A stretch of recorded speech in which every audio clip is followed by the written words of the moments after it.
আপনাকে নামানো হয় নিচে। কবরের দেয়াল যেন বুকে চেপে বসতে চায়।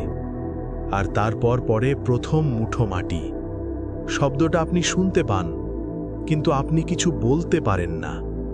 একটার পর একটা মুঠো, আর ধীরে ধীরে ওপরে আলো বন্ধ হয়ে যায়। তারপর যা হয়, এটাই কবরের সবচেয়ে হৃদয় ভাঙা অংশ। মানুষেরা দাঁড়িয়ে থাকে কিছুক্ষণ, তারপর একে একে ফিরে যায়। আর হঠাৎ নীরবতা। এমন নীরবতা যেন দুনিয়ার সব শব্দ মরে গেছে। আপনি একা। ঠিক তখনই কবরের ভেতর বাতাস বদলে যায়, মাটি কেঁপে ওঠে, অন্ধকারটা যেন আরো ঘন হয়ে নামে। আর সেই অন্ধকারে হাজির হয় দুই ফেরেশতা। এরা হাসে না, সময় নেয় না। এরা হলো মুনকার ও নাকির। তারা এগিয়ে আসে, আর শুরু হয় জীবনের সবচেয়ে বড় পরীক্ষা, যে পরীক্ষার জন্য আর কোনো পরে নেই। প্রথম প্রশ্নটা যেন কবর কাঁপিয়ে দেয়। মান রব্বুকা, কে তোমার রব?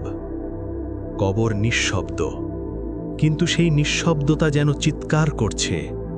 তাদের কণ্ঠ গর্জে ওঠে, মান রব্বুকা, কে তোমার রব? এ প্রশ্ন মুখস্থের না, এটা জীবনের ছাপ। যাকে আপনি সত্যিই রব মেনেছিলেন, সেই বের হবে আপনার জবাব থেকে। মুমিন হলে আল্লাহ আপনাকে স্থির রাখেন। আপনি বলবেন, রব্বি আল্লাহ, আমার রব আল্লাহ।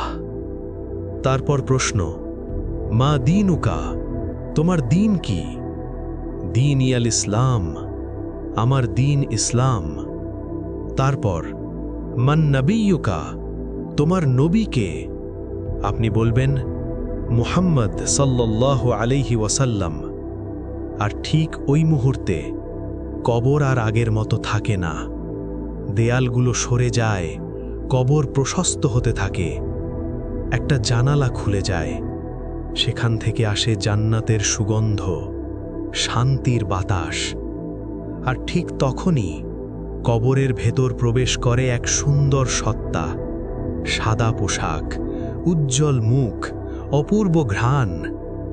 আপনি কাঁপা গলায় জিজ্ঞেস করবেন, আপনি কে? সে হাসবে, বলবে, আমি তোমার নেক আমল, তোমার নামাজ, তোমার রোজা, তোমার আল্লাহর জন্যে ফেলা কান্না। আমি কিয়ামত পর্যন্ত তোমার সাথে থাকব। এখন আপনি একা নন। কবর বদলে যায় বারজাখের এক বাগানে। আর যে উত্তর দিতে পারে না, চিত্রটা ভয়ঙ্কর।